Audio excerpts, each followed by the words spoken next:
로 기도합니다. 아멘.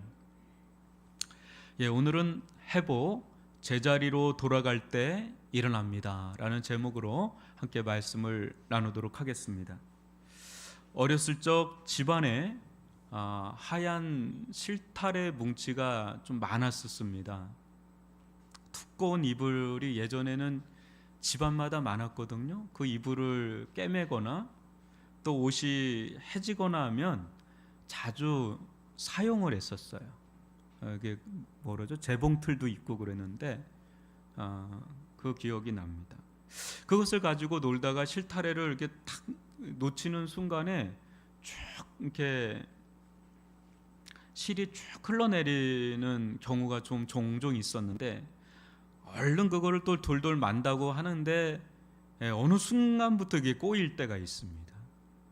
한번 꼬이기 시작하면 손을 타면 탈수록 더 꼬이는 그런 일들이 있어요. 어디서부터 어떻게 해야 될지 모르게 이게 대략 난감인 그런 상황이 딱 올 때가 있습니다.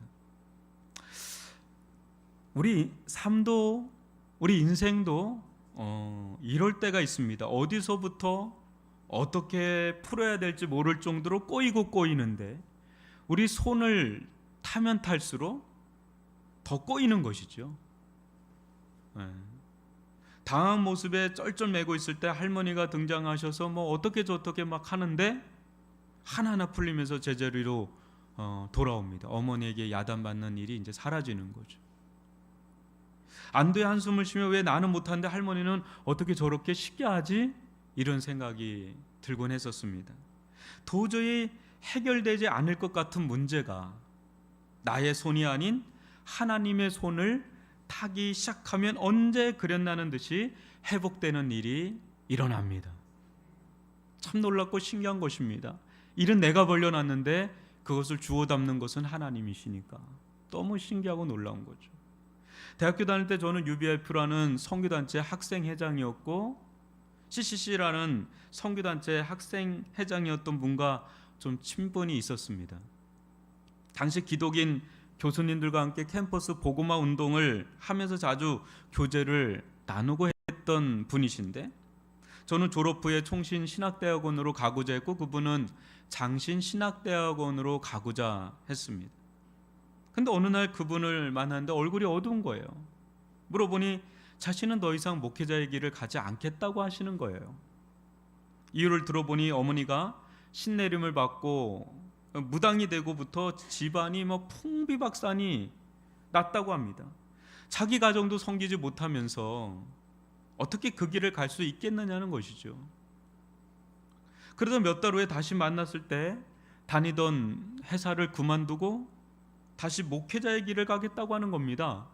이유를 물어보니까 특수 사역을 하는 분들과 함께 어머니를 찾아가서 복음을 전하고 기도를 하는데 귀신이 떠나가고 예수님을 영접했다라는 거예요.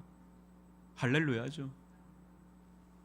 그런데 그 이유가 더 놀라웠습니다. 어머니가 우상 숭배의 자리에서 떠나서 하나님을 섬기기 시작하자 깨어졌던 아버지와 자녀들과의 관계가 놀랍게 회복되더라는 겁니다. 더 놀라운 것은 어머니가 변화되자 온 가족이 예수를 믿는 그런 기적 같은 일이 일어나는 거예요. 그토록 아프던 몸이 회복이 되고 30년 전이니까요. 그 시절에 억대에 가까운 빚 문제, 이 물질 문제도 회복되고 인연도 거의 끊어지다시피 하는 친인척과의 이 관계도 다 회복되었다며 흥분을 감추지 못하는데 아직도 그 얼굴이 생생합니다. 어머니가 있어야 할 자리로 돌아오니 총체적인 회복의 역사가 일어난 것입니다. 오늘 아브라함의 가정사에도 이와 같은 하나님의 은혜로운 손길이 나타납니다. 지난주 우리가 본 것처럼 하나님의 때를 기다리지 못한 사라와 아브라함, 또 이를 악용하여 주제넘게 행동한 하갈을 통해 어디서부터 어떻게 해결해야 될지 모를 정도로 아브라함의 가정은 순식간에 쑥대밭이 되었습니다.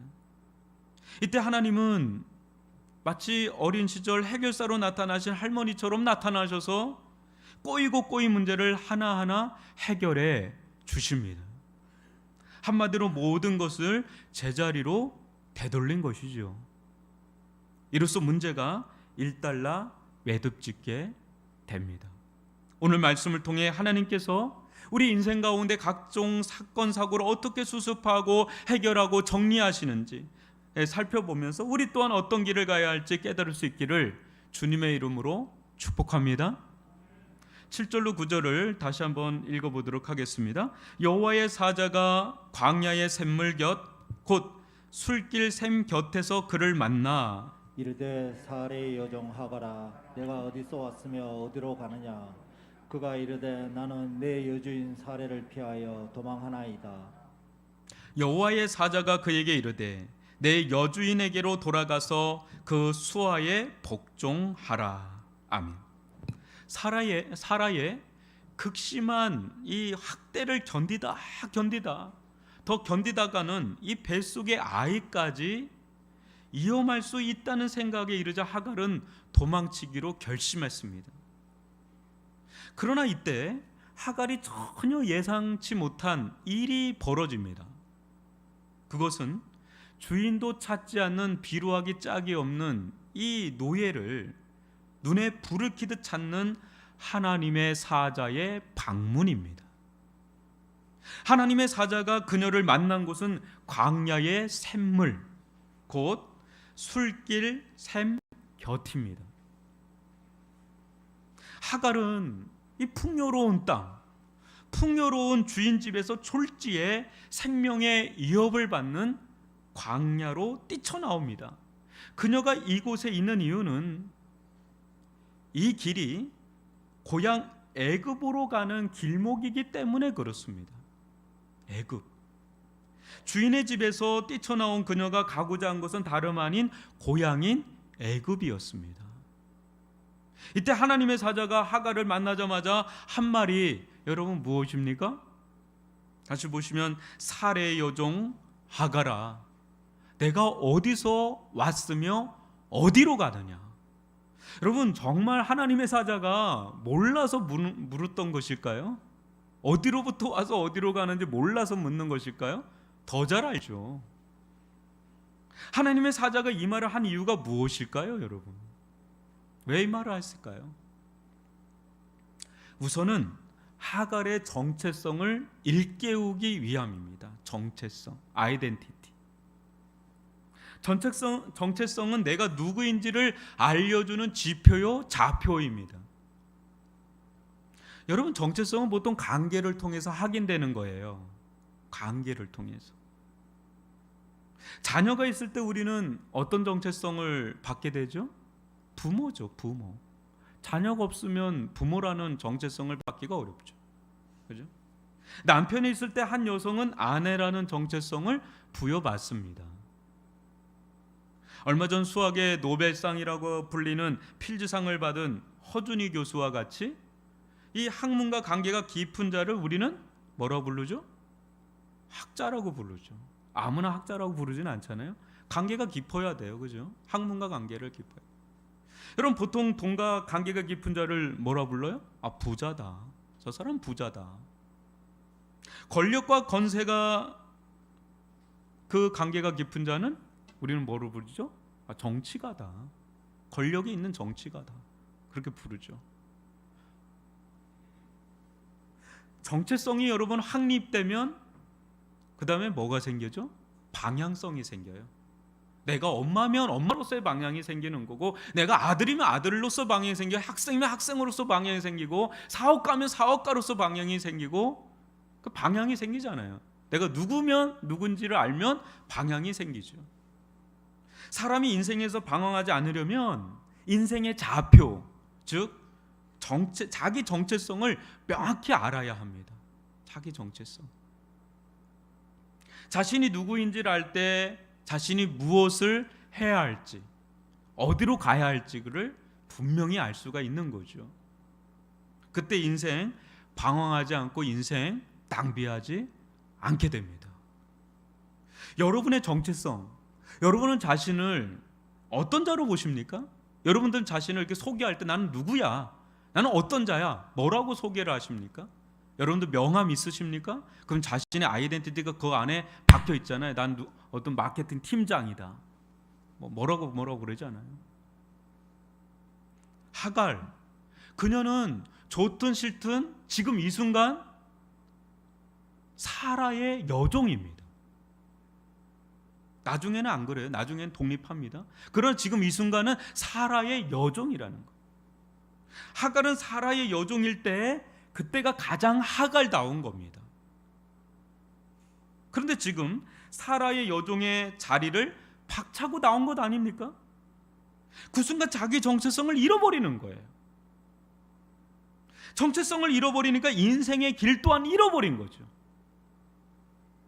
어디로부터 어디로 가야 하는지 모르는 인생이 된 거예요. 애굽으로 가고는 있지만 애굽에 간다고 해서 어디로 어떻게 고아일지 누구일지 뭘 알아요.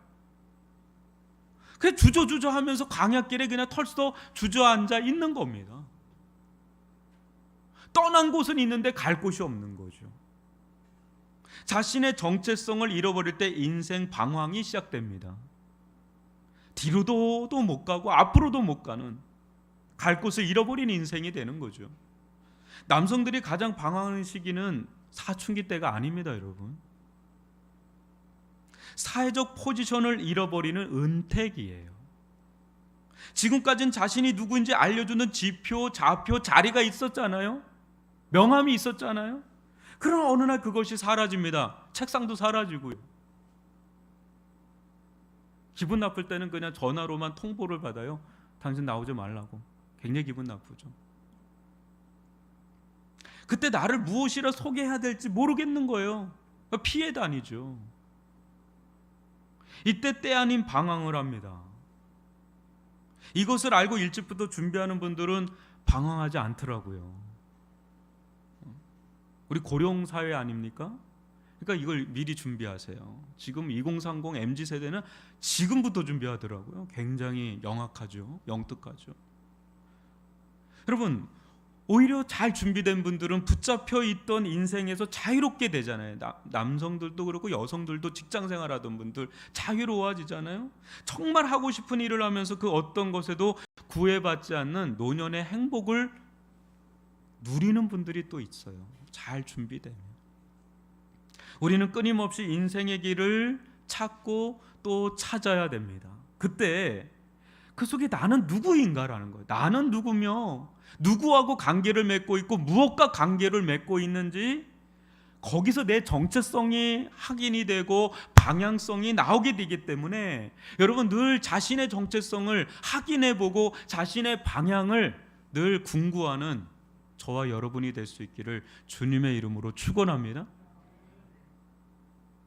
이에 하나님의 사자가 내려준 하늘의 솔루션, 해결 방안이 무엇입니까? 다시 한번 보시면 내 여주인에게로 돌아가서 그 수하에 복종하라. 정체성을 회복하는 길은 생각보다 어렵지 않습니다. 하나님의 사자가 지금 무엇이라 하는 것입니까? 하갈아, 내가 누구인지 아느냐? 네가 누구인지 아느냐? 너는 사라의 여종이니라. 그러니 여기 아무것도 없는 광야에서 방황하지 말고 내 여주인에게로 돌아가라. 그리고 여종답게 복종하며 살아라. 그것이 너의 길이다. 그 자리로 돌아가는 것을 두려워하거나 염려하지 말아라. 여기 내가 너와 함께 있는 것처럼 거기에서도, 그 자리에서도 내가 너와 함께 할 것이다. 이렇게 말씀하시는 거예요. 여러분, 하갈이 오죽하면 임신한 채 광야로 도망쳤겠습니까? 한번 생각을 해보세요. 오죽했으면 차라리 광야로 뛰쳐나오는 것이 주인의 집보다 더 나아서 그런 것 아니겠습니까? 사라의 학대가 선을 넘은 거예요. 이러다가는 내 태 속에 있는 아이까지 위험해질 거라는 생각에 도망친 거거든요. 그런데 다시 돌아가라? 다시 돌아가라? 그것은 그냥 호랑이 굴로 들어가라는, 거기서 죽으라고 하는 그런 말로 들릴 수밖에 없는 거죠. 하갈 편에서 주여, 죽기보다 싫어서 나온 거 다시 들어가라니, 저 죽어도 거기 못 갑니다. 전 죽어도 거기 못 갑니다. 그렇게 항변할 만한 그런 상황입니다, 지금. 그러나 여러분 잘 생각해 보십시오. 사라도 잘한 것 없지만 하갈 또한 잘한 게 없습니다. 여종 하갈은 자신의 자리에서 주인의 뜻을 받들어 복종하면 되었습니다. 그러죠?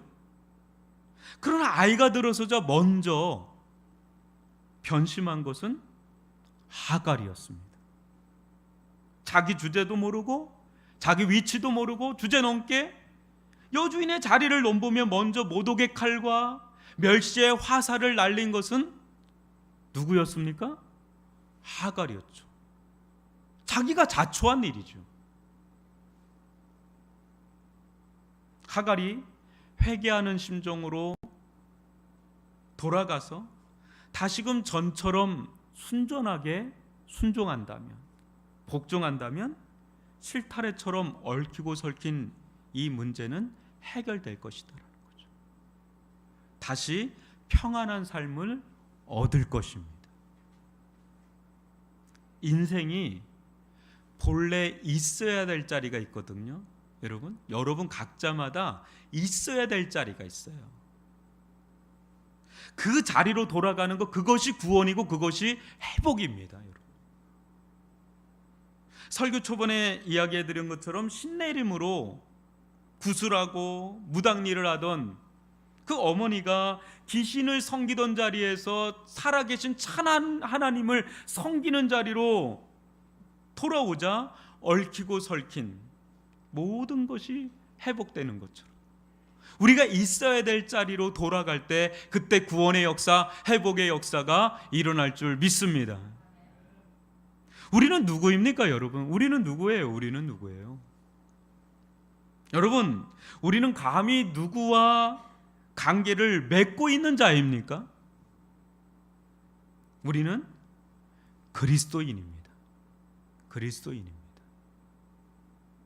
그리스도인은 그리스도와 뗄래야 뗄 수 없는 관계를 맺고 있는 자들이죠. 감히 관계를 맺을 수 없는 그분과 관계를 맺고 있으니 엄청난 은혜죠. 우리는 그리스도 예수 안에 있는 자들입니다. 이 관계, 이 정체성에는 은퇴가 없어요, 여러분. 감사하게도 은퇴가 없습니다. 영원한 관계, 영원한 정체성. 그러기에 그리스도인들은 사회적인 은퇴가 있어도 집안에서 또 주부로서 할 일이 다 끝난 것 같은 그런 때에도 방황하지를 않습니다. 방황은 좀 하죠. 근데 오래 가지 않습니다. 왜요? 우리의 영원하고 궁극의 정체성이 있잖아요. 하나님의 백성이라고 하는, 하나님의 자녀라고 하는, 그리스도인이라고 하는, 그리스도 예수 안에 있는 그 정체성이 우리를 딱 받치고 있기 때문에 방황이 그렇게 오래 가지 않습니다. 다시금 회복하지요. 여러분들의 궁극적인 인생의 좌표를 다른 곳에서 찾지 마십시오. 여러분들은 하나님의 자녀인과 동시에 예수의 종입니다. 여러분, 신기한 일이 있어요. 진짜 그리스도인들은요, 세상에서 정말 잘 나가요. 가정도 잘 되고 아무 문제가 없는데, 세상에서도 아무 문제가 없는데 하나님과 관계가 틀어지잖아요. 이상하게 마음이 그렇게 힘들어요. 모든 게 다 좋은데 하나님을 잃어버리는 순간에 우리는 모든 것을 잃어버린 자처럼 그렇게 힘이 들어요. 밋밋하고 헛헛하고 허망하고 허무하고 모든 거를 잃은 것 같은데 하나님과 관계가 올바르면 이상하게 다시금 회복되는 일들이 일어난다는 거예요. 이상하죠? 뭐예요? 우리는 누구와 관계를 맺고 있는 거예요? 하나님과 관계를 맺고 있기 때문에. 하나님과 관계에서 성공하면 모든 게 무너져도 다시 일어날 줄 믿습니다. 그러나 모든 것이 돼도 하나님과 관계가 실패하고 마면 모든 걸 잃어버리게 되는. 우리가 누군지를 알아야 돼요. 우리가 누군지를. 우리는 하나님으로부터 하나님께로 돌아갈 자들입니다. 우리는 이 땅 가운데 잠시 잠깐의 목적지가 있지만 최종 목적지는 하나님의 나라이기 때문에 우리는 어디로부터 와서 어디로 가는지를 명확하게 알고 가는 진리를 아는 자들인 줄 믿습니다. 그러니 하루빨리 하나님께로 돌아오십시오. 우리의 참 주인 되신 예수의 종의 자리로 돌아오십시오. 우리의 주인은 사라처럼 우리를 학대하시는 분이 아닙니다. 우리를 위해 자신의 생명을 내어주기까지 사랑하시는 온유와 겸손의 주인이십니다. 예수님만이 우리의 길이요 진리요 생명이십니다. 예수님 안에 진정한 안식과 자유가 있습니다. 여러분 가운데 방황이 찾아온다 싶으면 이것부터 점검하십시오. 여러분이 있어야 할 자리, 제 자리로 돌아오는 것, 영적으로도 그렇고 가정에서도 그렇고 사회에서도 내가 있어야 될 자리로 돌아오는 것, 제 자리로 돌아오는 것, 이것이 인생의 지혜요 인생의 길입니다. 이 은혜를 회복할 수 있기를 주님의 은혜 이름으로 축원합니다. 하나님의 사자는 막무가내로 돌아가라 하지 않습니다. 하갈에게 아주 놀라운 약속을 하나 주시는데요. 그 10절로 12절을 교독으로 읽어봅니다. 여호와의 사자가 또 그에게 이르되 내가 내 씨를 크게 번성하여 구수가 많아 셀 수가 없게 하리라. 여호와의 사자가 또 그에게 이르되 내가 임신하였은즉 아들을 낳으리니 그 이름을 이스마엘이라 하라. 이는 여호와께서 내 고통을 들으셨음이니라. 그가 사람 중에 들나귀 같이 되리니 그의 손이 모든 사람을 치겠고 모든 사람의 손이 그를 칠지며 그가 모든 형제와 대항해서 살리라 하니라. 아멘. 하갈 가운데는요 두려움이 있었어요. 그건 자기가 죽는 거는 두 번째고 자기가 너무 학대를 받다 유산될까 봐 그게 너무너무 두려웠거든요. 그런데 하나님은 하갈에게 약속을 하시는 거예요. 한번 잘 보세요. 10절을 보시면 내가 내 씨를 크게 번성하여 그 수가 많아 셀 수 없게 하리라. 내가 임신하였은즉 아들을 낳으리니 그 이름을 이스마엘이라 하라. 여러분 수태고지라고 하거든요. 수태고지를 받은 거는 세례 요한, 삼손, 예수님밖에 없어요. 근데 하갈이 이 수태고지를 받아. 대단한 여인이에요. 아들임을 이미 압니다. 초음파 검사도 안 했는데 아들인 걸 알고요. 이름도 받아요. 이스마엘이라고. 이건 뭐를 장담해 주는 거예요? 야, 네 안에 있는 생명 내가 지킬 거야. 네 생명 지킬 거야. 네 아이 지킬 거야. 확실하게 지킬 거야. 이 확답을 받은 거예요. 그러니까 돌아갈 수가 있는 거죠. 하갈은 이 하나님의 말씀을 믿었습니다. 그때 사라의 품으로 돌아가는 그 두려움, 그 염려, 그 걱정의 안개가 한순간에 거치는 은혜를 누렸습니다. 하나님은 약속의 자녀인 이삭의 가문뿐 아니라 비약속의 자녀잖아요. 이스마엘의 가문 또한 돌보시고 지키시는 인자와 자비의 하나님이십니다. 사랑하는 성도 여러분, 하나님은 믿는 신자들만 돌보시는 분이 아닙니다. 하나님은 믿지 않는 자들도 돌보시고 인도하시는 분이세요. 하갈도 이스마엘도 지키시고 번성케 하시고 돌보시는 하나님이시란 말이에요. 근데 이 대목에서 우리는 뭘 보게 돼요?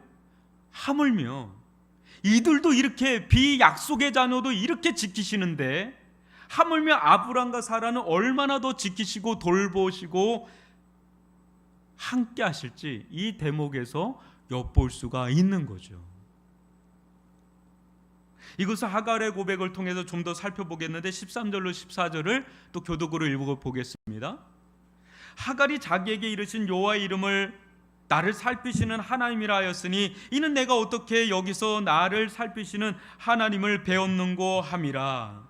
이름으로 그 샘을 부엘라 헤로이라 불렀으며 그것은 가데스와 베레 사이에 있더라. 여종 하갈이 사라로부터 피나도 도망쳤을 때 그녀가 할 수 있는 것이라고는 고통을 호소하는 것, 부르짖는 것밖에는 없었습니다. 하갈은 스스로 생각했을 것입니다. 이 세상에 아무도 내 편이 없구나. 호를 단신 아이를 뵌 젊은 여성이 광야의 생곁에 쓰러져 주저앉아 있는 모습을 한번 생각을 해보세요. 처량하게 이룬 말할 수가 없습니다. 아비도 없고 갈 곳도 없고 자기 태 속에는 아이는 있는데 아무것도 없는 광야 한복판. 여러분 이것보다 무서운 일이 있을까요? 이거보다 외로운 일이 있을까요? 이거보다 적막한 게 있을까요? 하갈은 하나님도 아브라함과 사라 편이지 자기 편은 아니라고 생각했을 것입니다. 왜요? 사라가 자기를 학대하는 것은 하나님께서 사라를 통해 학대하라고 하신 것처럼 느껴졌을 거예요. 왜냐하면 하나님은 늘 아브라함과 사라 편이었으니까. 그러니까 하나님도 자기를 학대하는 분이라고 여겼을지 몰라요. 너무 외롭죠. 버림받은 것 같아. 그러나 하나님은 아브람과 사라뿐 아니라 하갈도 보살피시는 하나님이십니다. 이때 하갈은 자기 뱃속의 아이도 주인 아브람과 사라도 뛰어넘어서 누구를 본 거예요? 자기를 살피고 계시는 하나님을 배웠다고 그 하나님을 봅니다. 인격적으로 하나님을 만납니다. 이 광야에서 하나님이 그녀의 진정한 생명과 만족의 근원이 되는 순간입니다. 이 순간이 너무 감격스러운 순간이죠. 모든 상황을 뛰어넘는 길은 모든 상황을 뛰어넘는 탁월하신 하나님을 만날 때입니다. 그녀는 만났습니다. 하나님을 만났어요. 하나님을 만났어요. 이 하나님은 고의적으로 그랬던 실수로 그랬던 하갈 안에 있는 아브라함의 씨를 아브라함의 씨로 대우하셨습니다. 그러기에 아브라함에게 약속한 약속이 하갈 가운데 작용하는 거예요. 이 은혜죠. 여러분 나중에 보시면 알겠지만 아브라함과 사라는요 이삭을 괴롭힌 이 이스마엘을 하갈과 함께 그 어떤 유산도 주지 않고 그냥 내쫓습니다. 매정하게 내쫓습니다. 나중에. 그러나 하나님은 아브라함에게 약속한 바를 기억하여서 하갈에게 약속한 바를 기억해서 하갈과 이스마엘을 끝까지 보살펴 주십니다. 이분이 바로 우리가 믿는 하나님이십니다.